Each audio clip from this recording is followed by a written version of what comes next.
Mayong adlaw katawhan sa Dios sa Archdiocese sa Osamis. Akong timbaya sa mga mag-uuma ug mga mananagat.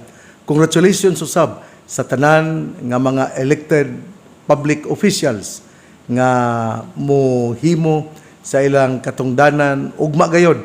Ugma magsugod ang ilang katungdanan Hunyo 30 sa Udto. Gitawag ka na og sa 12 noon magsugod na ang ilang pagdala sa rinda sa pangagamuhanan nga gitugyan kanila pinagi sa ilang sa pagpili kanila isip gobernador, mayor o congressman o board members ba.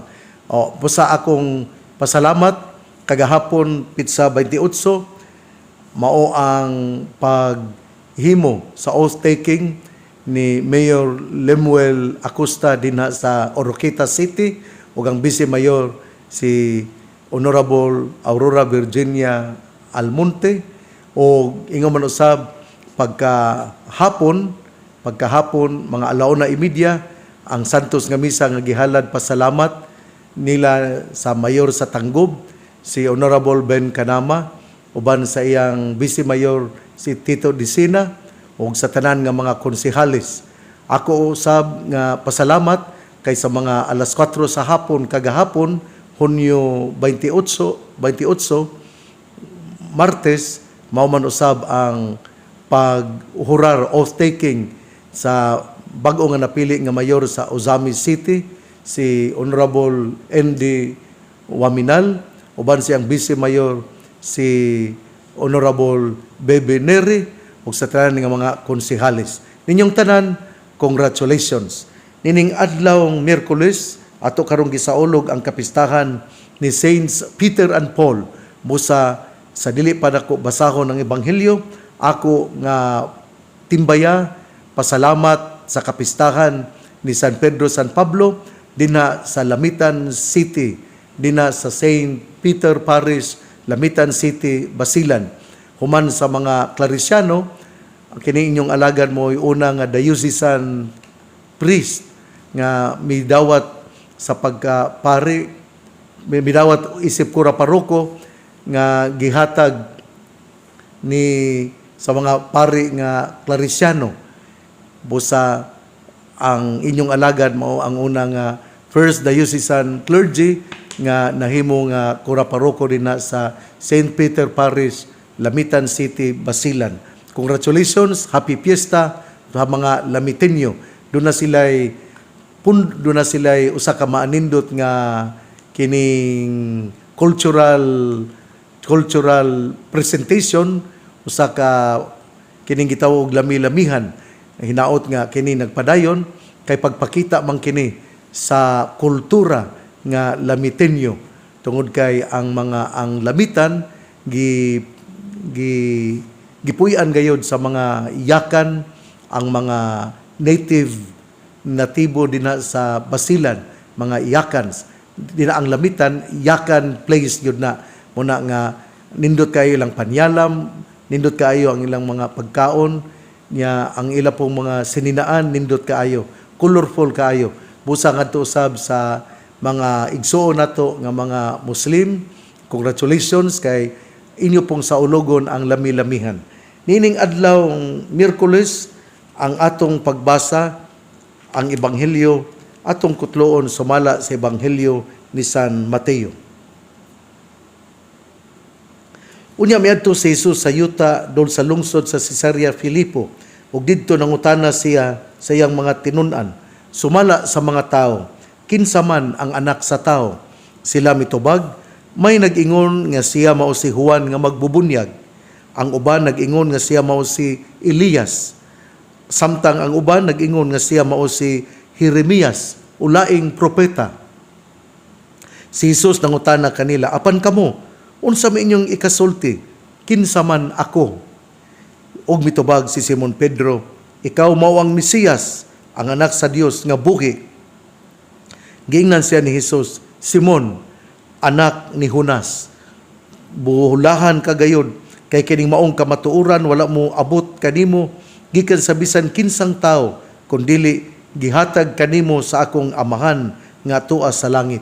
Busa, sultihan ko ikaw, ikaw si Pedro, ug ibabaw nining bato, tukuron ko ang akong simbahan, ug bisan gani ang kamatayon, dili gayon makabuntog niini.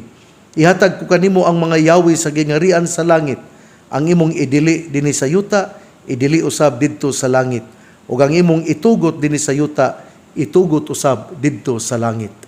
Ebanghelyo sa tong Ginoo, daygon ikaw o Kristo. Una sa tanan, happy fiesta sa tanan nga mga parokya sa tibuok Pilipinas, sa tibuok kalibutan nga nagsaulog karon sa kapistahan ni San Pedro San Pablo. Busa sa mga devotos ni San Pedro San Pablo, happy fiesta. Pasalamat gyud ako nga nahimo kong Padre Cura dinha sa Lamitan, Basilan, o ako mapasalamaton tungod kay ako man nga natilawan ang parokya usab nga dako dinha sa Basilan, ang Lamitan.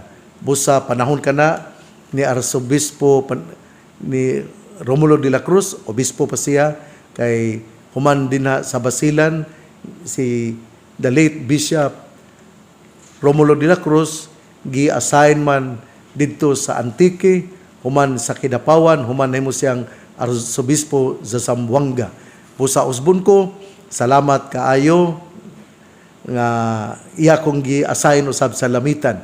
O si Arsobispo Romulo de la Cruz mihalin og nag-birthday gali, nag-birthday siya ngadtong Hunyo 24. Busa sa mga amigog amiga ni Archbishop Romulo de la Cruz, ang iyang birthday gisaulog ni adtong Hunyo 24. Ang ato karong ebanghelyo usa ka maanindot nga sugilanon. Sugilanon kini diin si Hesus nangutana mismo kung unsa may pagbati sa katawhan ngadto kaniya. Giunsa man siya pag-ila sa katawhan. O matod pa sa ebanghelyo ang uban miila nga siya mao si Juan nga magbubunyag, ang uban miingon nga siya mao si Elias, ang uban pagayon miingon nga siya si Jeremias o laing propeta. Ang punto din ni mao nga nagkalain-lain ang pagsabot sa katawhan ngadto kang Hesus. Pero si Hesus direktamente nangutana sa iyang mga disipulo, sa iyang mga tinun-an, apan kamo, kinsa man ako sumala kaninyo? Unsa man yung ikasulti, kinsa man ako? O diha si Pedro mitindog og miingon, ikaw mao ang Mesiyas, ang anak sa Dios nga buhi. Bantayan ni nato ha. Lahom ka ini ang gitubag ni San Pedro. Ikaw ang Mesiyas, ang anak sa Dios nga buhi. Atong hinumduman nga ang pagtulunan sa karaang testamento, ang Mesiyas mao ang usa ka manunubos nga muhawas sa mga Israelita gikan sa gahom sa mga Romanhon, o tungod niya na siya mamahimong usa ka political Messiah. Pero usbon unya kini ni Hesus ug hatagan yung kini pagtulunan, tagaan yung sila og tudluan gid sila ni Hesus unsa ang tinuod niya nga pagka Mesiyas. O mipadayon si Pedro sa pag-ingon, ikaw ang Mesiyas, ang anak sa Dios nga buhi. Sa ato pa diay dinhi giklaro usab ni Pedro ang iyang kahibalo, ang iyang pagsabot sa tong Ginoo. Una, usa siya ka Mesiyas.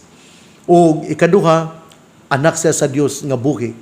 Dinhi atong makutlo nga si Pedro nagsulti sa usa ka lahom nga pagtulunan bahin sa simbahan, nga bahin kang Kristo ug bahin sa ato nga nakatunan dinhi karon sa simbahan.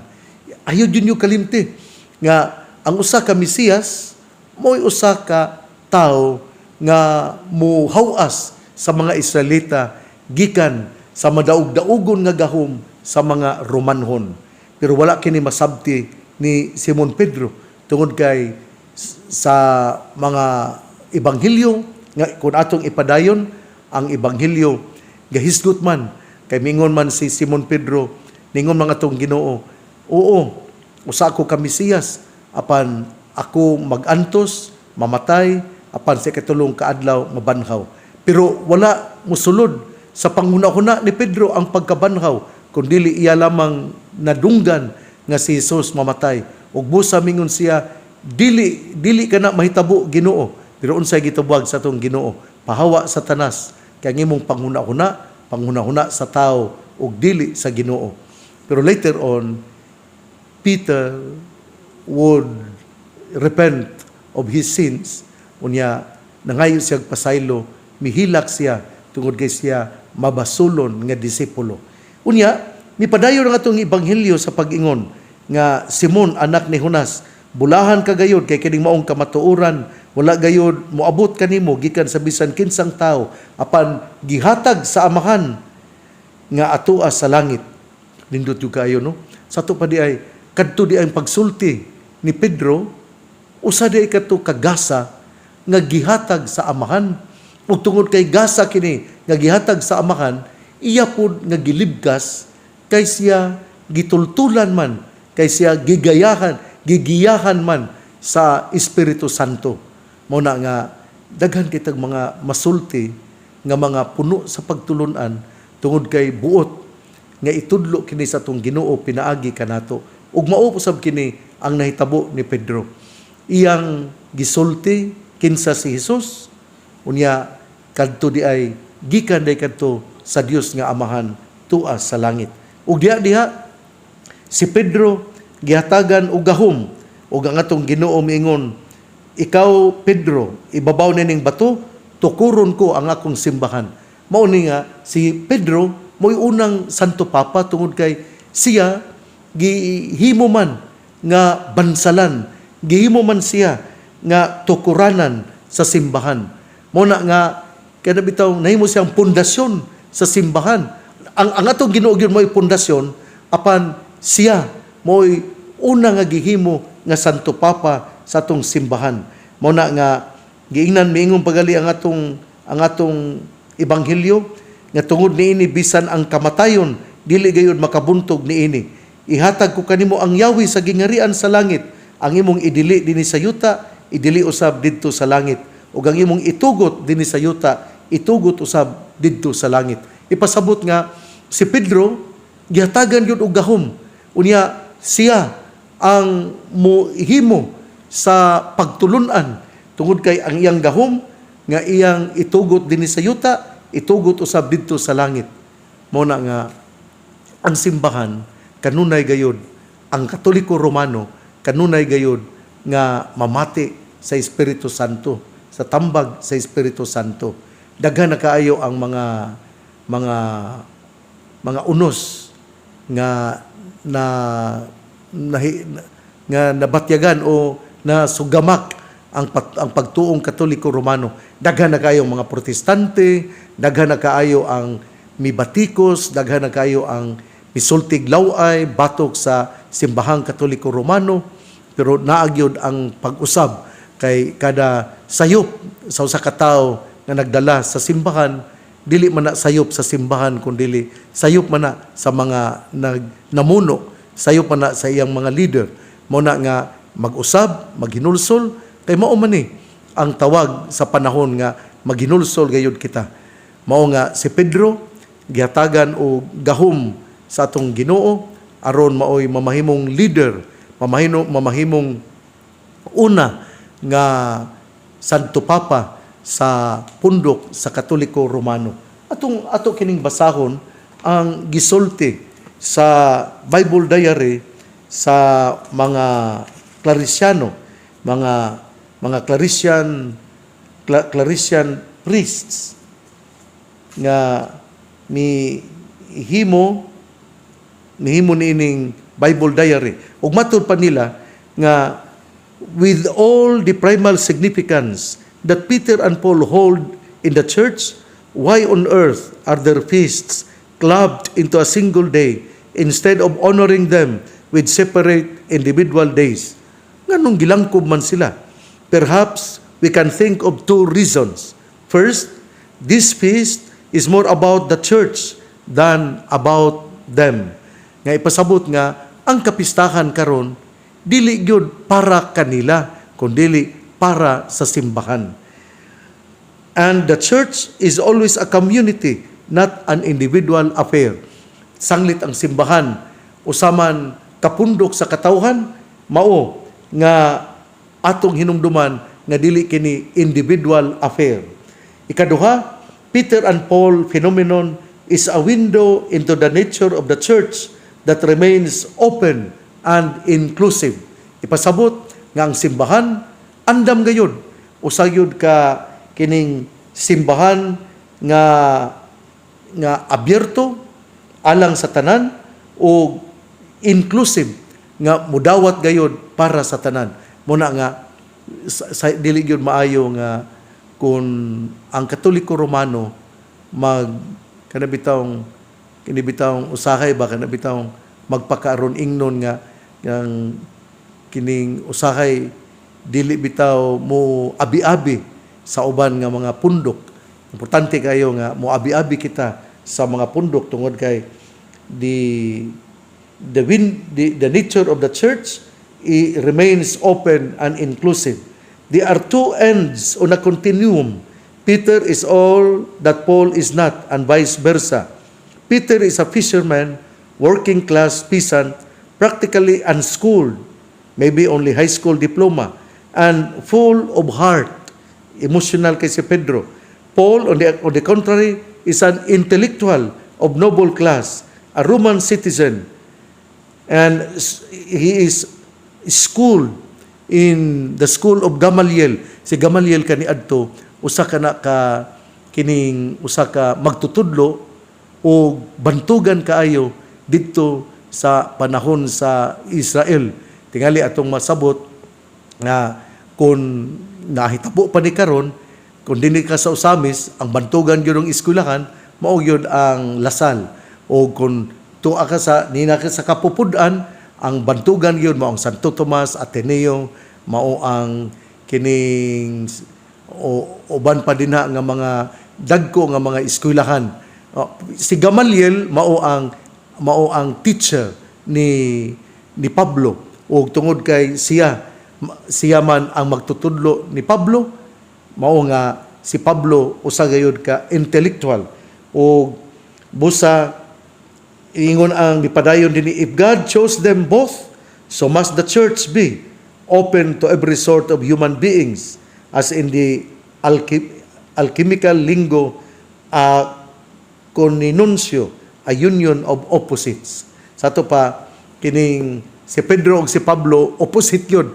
Kay si Pedro mayukmok nga pagkatao, pero si Pablo usa ka kining taas nga murag akadim, unya kining naa gyud siya sa naka-eskwela gyud siya sa eskwelahan ni Gamaliel.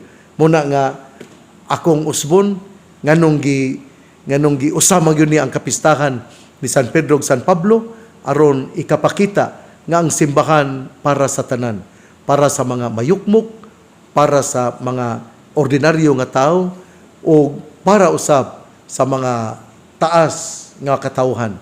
Muna nga dili gyud nato isalikway ang mga kabus, tungod kay ang kabus mauman ang naglangkob sa simbahan.